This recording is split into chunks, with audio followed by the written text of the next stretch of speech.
Welcome to ফ্যাবস academy. আজকে আমরা মূলত ব্যাংক অ্যাকাউন্টের স্পেসিফিক ভাবে কিছু জার্নাল করব, 5টা মতো। তো ব্যাংক অ্যাকাউন্টটা আসলে আমরা এখানে যে ব্যাংক অ্যাকাউন্ট বলতেছি, এটা কোন ধরনের অ্যাকাউন্ট টাইপে যদি আমি বলি, এখানে 5টা অ্যাকাউন্টের টাইপ আছে। এর মধ্যে ব্যাংক অ্যাকাউন্টটা হচ্ছে অ্যাসেট অ্যাকাউন্ট। এখন কথা হচ্ছে এই ব্যাংক অ্যাকাউন্টের মধ্যে আমরা মূলত আসলে কোন ব্যাংক অ্যাকাউন্টকে বুঝি। ব্যাংক অ্যাকাউন্ট কিন্তু মেইনলি 3 টাইপস হয়। একটা হচ্ছে কারেন্ট অ্যাকাউন্ট, একটা হচ্ছে সেভিংস অ্যাকাউন্ট, আর একটা হচ্ছে ফিক্সড ডিপোজিট। আমরা সবাই সেভিংস এবং ফিক্সড ডিপোজিটের সাথে পরিচিত, বিকজ হচ্ছে রিয়েল লাইফে অনেক প্রয়োজনীয় ভাবে থাকে। তো আমরা মূলত এখানে ব্যাংক অ্যাকাউন্ট বলতে আসলে বিজনেসের পারপাসে কারেন্ট অ্যাকাউন্টটাকে বোঝানো হয়। কেন? কারণ কারেন্ট অ্যাকাউন্টে হচ্ছে যখন ইচ্ছা টাকা জমা দেওয়া যাবে, যখন ইচ্ছা টাকা উইথড্র করা যাবে, কাইন্ড অফ ক্যাশের মতো সিমিলার, জাস্ট ব্যাংকে টাকাটা রাখা just for the safety purpose. তো সেই ক্ষেত্রে আমাদের এই ব্যাংক অ্যাকাউন্ট অলওয়েজ মাথায় রাখতে হবে। আমরা বিজনেসে যখনই আমরা ব্যাংক অ্যাকাউন্টে জার্নাল করবো, সেটা হচ্ছে কারেন্ট অ্যাকাউন্ট। এটা জাস্ট হচ্ছে জানার ক্ষেত্রে। এবার আমরা প্রথম ট্রানজাকশনটা দেখি। Opened a bank account in Sonali bank, BRAC bank, Dutch Bangla bank, যে কোনো কিছু হইতে পারে, টাকা 50,000। আর ডিপোজিটেড ইনটু ব্যাংক, কথাটা কিন্তু সিমিলার, মানে দুই ভাবে বলা আছে, বাট কথা সিমিলার, জার্নালও দুটারই সেম হবে, এর জন্য আমি অবলিক দিয়ে লিখে দিছি। এখন এই ক্ষেত্রে open the bank account in Sonali bank, এই যে ব্যাংক অ্যাকাউন্ট খুলছে, তার মানে কি ব্যাংকে 50,000 টাকা রাখতেছে, রেখে অ্যাকাউন্টটা খুলতেছে। ডিপোজিট করে আপনাকে ব্যাংক অ্যাকাউন্ট, আপনি ব্যাংকের ফর্ম টর্ম ফিল আপ করে যেভাবে হোক ব্যাংক চালু করতে হলে, আপনার ব্যাংকে অ্যাকাউন্টটা চালু করতে হলে আপনাকে অবশ্যই টাকা রাখতে হবে। তো সেই ক্ষেত্রে এই যে 50,000 টাকা একটা কোম্পানি বা একটা বিজনেস পারসন কি ক্যাশ টাকা নিয়ে যাবে, তার যে ক্যাশ টাকা সেটা নিয়ে ব্যাংকে একটা অ্যাকাউন্ট খুলবে, তার মানে ব্যাংকে তার একটা অ্যাকাউন্টে ডিপোজিট বাড়বে। তার মানে দুইটা অ্যাকাউন্ট আসতেছে, একটা হচ্ছে ব্যাংক অ্যাকাউন্ট আর একটা হচ্ছে ক্যাশ অ্যাকাউন্ট। এই ক্ষেত্রে ব্যাংক অ্যাকাউন্টটা কি? ব্যাংক অ্যাকাউন্টটা হচ্ছে আমার অ্যাসেট, আর ক্যাশ আমার কি? ক্যাশ অ্যাকাউন্টও আমার হচ্ছে অ্যাসেট। এইখানে আমার ব্যাংক অ্যাকাউন্ট যখন ব্যাংকে টাকা 50,000 টাকা বাড়তেছে না কমতেছে? অবশ্যই 50,000 টাকা যদি আমি ব্যাংকে রাখি, আমার 50,000 টাকা আমার ব্যাংকে অ্যাকাউন্টে অ্যাসেট ইনক্রিজ হচ্ছে। আর আমি যে পকেটে 50,000 টাকা ক্যাশ নিয়ে গেছিলাম, সেই টাকাটা আমার ক্যাশ কি হচ্ছে? অ্যাসেট ডিক্রিজ হচ্ছে। আমাদের এই জায়গাটা আবার এসে পড়তে হবে, অ্যাসেট ইনক্রিজ হলে কি হবে? ডেবিট, আর অ্যাসেট ডিক্রিজ হলে হবে ক্রেডিট। তার মানে কি ব্যাংক অ্যাকাউন্ট ডেবিট আর ক্যাশ অ্যাকাউন্ট ক্রেডিট। তো 50,000 50,000। তো এই জার্নাল শেষ। এরপরে আমরা আসি নিচে, ক্যাশ উইথড্রন ফ্রম ব্যাংক টাকা 15,000। আর এখানে আরেকটা পাশে আরেকটা জার্নাল আছে, ক্যাশ উইথড্রন ফ্রম ব্যাংক টাকা 3,000 ফর পার্সোনাল ইউজ। এই দুইটা ট্রানজাকশনে স্টুডেন্টরা পেঁচায় যায়। কিভাবে পেঁচায়? কারণ এই যে ক্যাশ উইথড্রন ফ্রম ব্যাংক বলছে 15,000 টাকা, আমরা যখন উইথড্রন দেখি, উইথড্রন দেখলে মাথার মধ্যে কাজ করা হচ্ছে ড্রয়িংস আসবে, কিন্তু সবকিছু তো আসলে ড্রয়িংস হবে না। আবার এখানে আবার উইথড্রন আছে, এটাও আমার মনে হচ্ছে ড্রয়িংস হবে। তাহলে এখানে কনফিউশনটা এই উইথড্রন কথাটার জন্য মূলত আসে। এখানে বলা আছে ক্যাশ উইথড্রন ফ্রম ব্যাংক টাকা 15,000, অবলিক দিয়ে হয়তোবা বলা থাকতে পারে যে cash withdrawn from bank for office purpose, একই কথা। কিন্তু ক্যাশ উইথড্রন ফ্রম ব্যাংক, এই যে ব্যাংক অ্যাকাউন্টটা যে খোলা হয়েছে, এই ব্যাংক অ্যাকাউন্টে আসলে কার টাকা আছে? প্রথমে আমাকে এটা বুঝতে হবে। এই ব্যাংক অ্যাকাউন্টে মূলত কোম্পানি বা অর্গানাইজেশনের টাকাটা আছে। তো ক্যাশ যদি উইথড্র করে, মানে কিছুই বলা নাই, তাহলে বুঝতে হবে কেন উইথড্র করা হয়েছে। কারণ আমার কোম্পানিতে এখন ক্যাশ টাকা লাগবে। ব্যাংক অ্যাকাউন্ট টাকা কোম্পানি। তো ফার্স্ট অফ অল, যদি ব্যাংক থেকে টাকা উঠানো হয়, তাহলে আমাকে বুঝতে হবে যে এটার প্রথম প্রায়োরিটিটা কে? কোম্পানি বা অর্গানাইজেশন। সে প্রথমে টাকাটা তার প্রয়োজন, মানে কোম্পানির প্রয়োজন। আর সেকেন্ড কার প্রয়োজন? ওনারের প্রয়োজন হইতে পারে। ওনারের প্রয়োজন হইলে এই যে পার্সোনাল ইউজ কথাটা লেখা থাকবে। আর যদি শুধু ক্যাশ উইথড্রন ফ্রম ব্যাংক থাকে, তাহলে আমার বুঝে নিতে হবে যে এই টাকাটা আমার ব্যাংকের থেকে আমার অর্গানাইজেশন বা কোম্পানিতে আসবে, এই টাকাটা আমার কোম্পানিতে প্রয়োজন হবে। তাহলে এখন কথা হইতেছে সিম্পল ব্যাপার, যে আমি যদি ব্যাংক থেকে টাকা উইথড্র করি, কার জন্য করব? কোম্পানির জন্য, কোম্পানিতে প্রয়োজন। তাহলে ব্যাংকে টাকাটা অবশ্যই কমে যাবে, এটা একটা ফ্যাক্টর। তাহলে ব্যাংক অ্যাকাউন্ট একটা। আর এই টাকাটা, এই 15,000 টাকাটা আমি ব্যাংক থেকে উঠায় কোথায় নিয়ে আসবো? কোম্পানিতে নিয়ে আসবো। কি ফরম্যাটে? ক্যাশ ফরম্যাটে। তাহলে এখানে দুইটা জার্নাল, দুইটা অ্যাকাউন্ট কি হবে? ক্যাশ অ্যাকাউন্ট আর হচ্ছে ব্যাংক অ্যাকাউন্ট।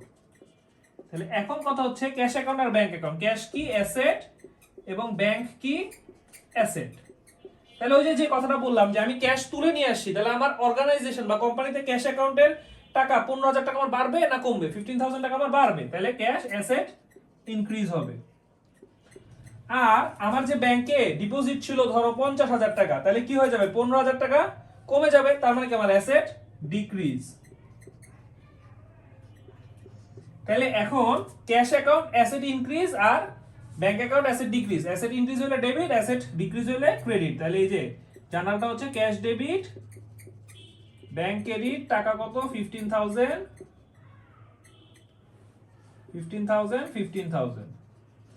এই জায়গাতে একটা বিষয় খেয়াল রাখতে হবে, মানে এই যে ব্যাংক অ্যাকাউন্ট আর ক্যাশ অ্যাকাউন্ট, এখানে ক্যাশ অ্যাকাউন্ট আর ব্যাংক অ্যাকাউন্ট, যদি শুধু ক্যাশ আর ব্যাংক থাকে, এই ছাড়া অন্য কিছু না থাকে, সেগুলাকে বলা হচ্ছে কন্ট্রা এন্ট্রি। এটা আমরা যখন ক্যাশ বুক করব তখন এই জিনিসটা আমাদের লাগবে, জাস্ট জানার জন্য বলে রাখলাম। তো এই গেল আমার ক্যাশ উইথড্রন ফ্রম ব্যাংকের জানাল। এরপর আসি ক্যাশ উইথড্রন ফ্রম ব্যাংক 3,000 টাকা ফর পার্সোনাল ইউজ।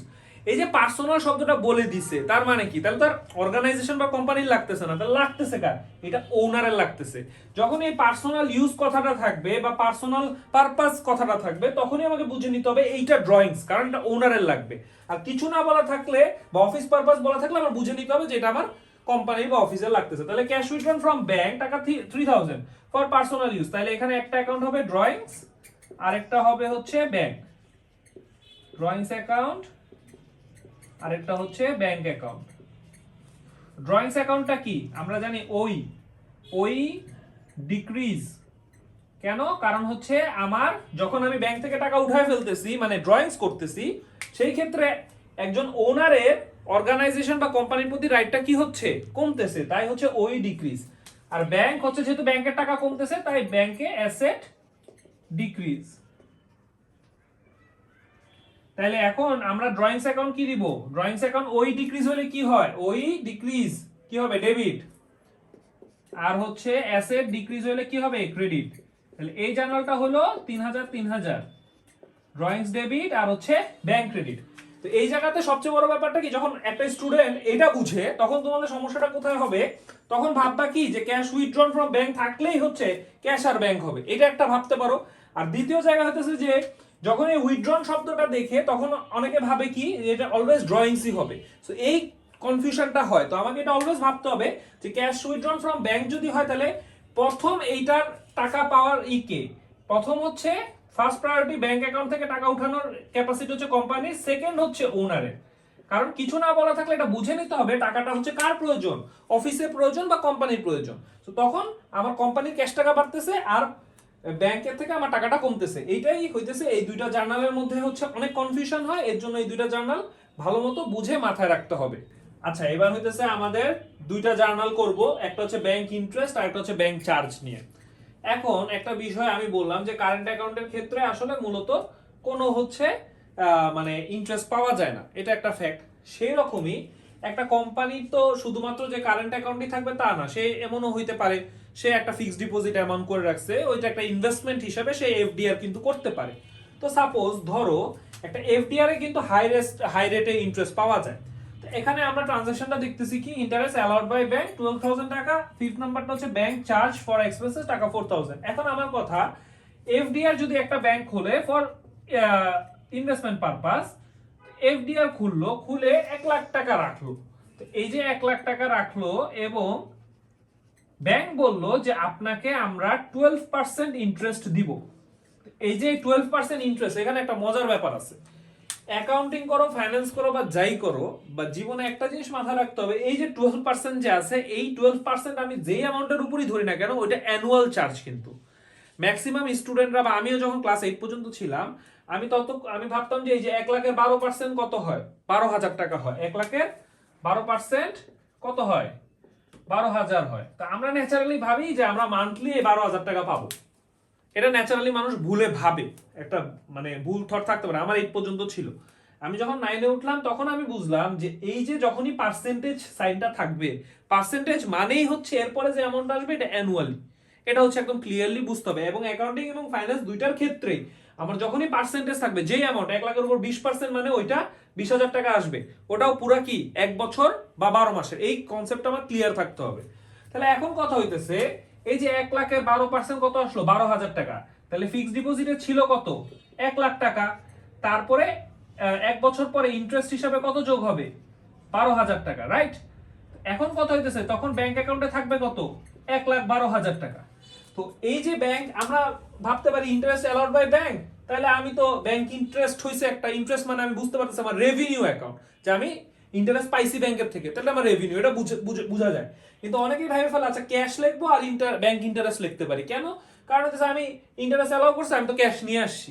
বিষয়টা তো এরকম না, একটা টাইম যায়, টাইম ফ্রেম হয়, রাত 12টার সময় অটো সফটওয়্যারের মাধ্যমে টাকাটা কোথায় অ্যাড হয়ে যাবে, ব্যাংকে তোমার যে অ্যাকাউন্ট খোলা থাকবে সেখানে 1 লাখ টাকা ছিল, ওইখানে যে 12,000 টাকা কি হয়ে যাবে, ইন্টারেস্টটা তোমার ব্যাংক অ্যাকাউন্টে অ্যাড হয়ে যাবে। তাহলে তোমার ব্যাংক অ্যাকাউন্টে ছিল কত, 1 লাখ টাকা, বা 12,000 অ্যাড হওয়ার পর কত হয়ে গেল, 1,12,000 টাকা। তার মানে কি এই ব্যাংক অ্যাকাউন্টটা কি হলো, বাড়লো, মানে অ্যাসেট, ব্যাংক অ্যাকাউন্ট নামক অ্যাসেটটা ইনক্রিজ হলো। আর আমি যে ইন্টারেস্ট পাইলাম, এই ইন্টারেস্ট মানে কি, এটা আমার রেভিনিউ। তার মানে এখানে দুইটা অ্যাকাউন্ট আসবে, একটা হচ্ছে ব্যাংক অ্যাকাউন্ট। কেন ক্যাশ অ্যাকাউন্ট আসবে না, কারণ টাকাটা ডিরেক্টলি তোমার ব্যাংক অ্যাকাউন্টে অ্যাড হবে, তুমি পরে ওটা ক্যাশ উঠাইতে পারো, সেটা আলাদা হিসাব। তাহলে প্রথমে হচ্ছে ব্যাংক অ্যাকাউন্ট, আরেকটা হচ্ছে ব্যাংক ইন্টারেস্ট অ্যাকাউন্ট। তাইলে ব্যাংক অ্যাকাউন্টটা কি, আমার অ্যাসেট, আর ব্যাংক ইন্টারেস্টটা কি, আমার রেভিনিউ। ঠিক আছে, এখানে আবার অনেকে কনফিউজ হয়ে যেতে পারে যে আমার তো ব্যাংক ইন্টারেস্ট, আমি যদি লোন নেই সেই ক্ষেত্রে তো আমার ইন্টারেস্ট দিতে হইতে পারে, সেটা ইন্টারেস্ট অন লোন, সেটা আমার এক্সপেন্স। কিন্তু এই ব্যাংক ইন্টারেস্ট যেটা অ্যালাউ করবে, যেটা আমি রিসিভ করব, সেটা হচ্ছে আমার রেভিনিউ। সো ব্যাংক ইন্টারেস্ট দুই ভাবে হইতে পারে, যেমন ব্যাংক ইন্টারেস্টটা ইন্টারেস্ট অন লোন হলে সেটা আলাদাভাবে স্পেসিফিক্যালি মেনশন থাকবে, তখন বলা হবে ইন্টারেস্ট অন লোন চার্জড, ওটা তো অ্যালাউড হবে না, আমাকে কি দিবে না, ওটা চার্জ লেখা থাকবে। তো এই হলো ব্যাংক অ্যাকাউন্ট আর ব্যাংক ইন্টারেস্ট। তাহলে আমার কি ব্যাংকের ওই যে 12,000 টাকা বাড়লো, তার মানে কি অ্যাসেট ইনক্রিজ হয়েছে, আগে 1 লাখ ছিল এখন 1,12,000 হয়ে গেছে। আর এখানে রেভিনিউ কি হবে, আমার ইনক্রিজ হবে।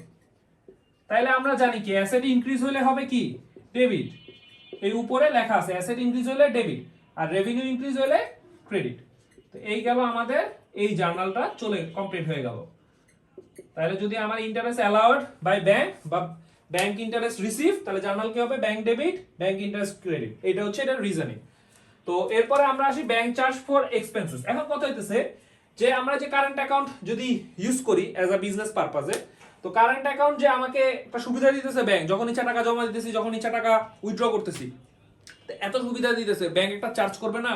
ব্যাংক তো একটা ইয়ারলি চার্জ করতে পারে, বা তাছাড়া ব্যাংকের কোনো একটা সার্ভিস আমি নিছি, ওটার জন্য কিন্তু আমাকে ব্যাংক চার্জ করতে পারে। তো এখন এগুলা ক্ষেত্রে ব্যাংকে আমার মনে করো 50,000 টাকা আছে, ব্যাংক অ্যাকাউন্টে 50,000 টাকা আছে।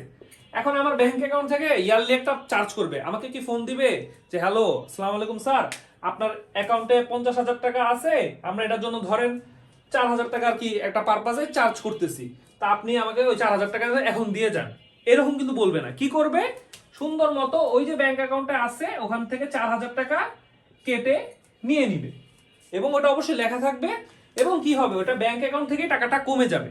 তাই এখানে ব্যাংক চার্জ যেটা, সেটা হচ্ছে কি আমার এক্সপেন্স অ্যাকাউন্ট। কেন এক্সপেন্স, কারণ হচ্ছে আমি এটা কোনো একটা সুবিধা নিয়েছি, ওই এগেইনস্টে আমি পে করতেছি, সো এর জন্য ব্যাংক চার্জ হচ্ছে এক্সপেন্স অ্যাকাউন্ট। এবং এটা আমার কি করতেছে, এক্সপেন্সটাকে ইনক্রিজ করতেছে।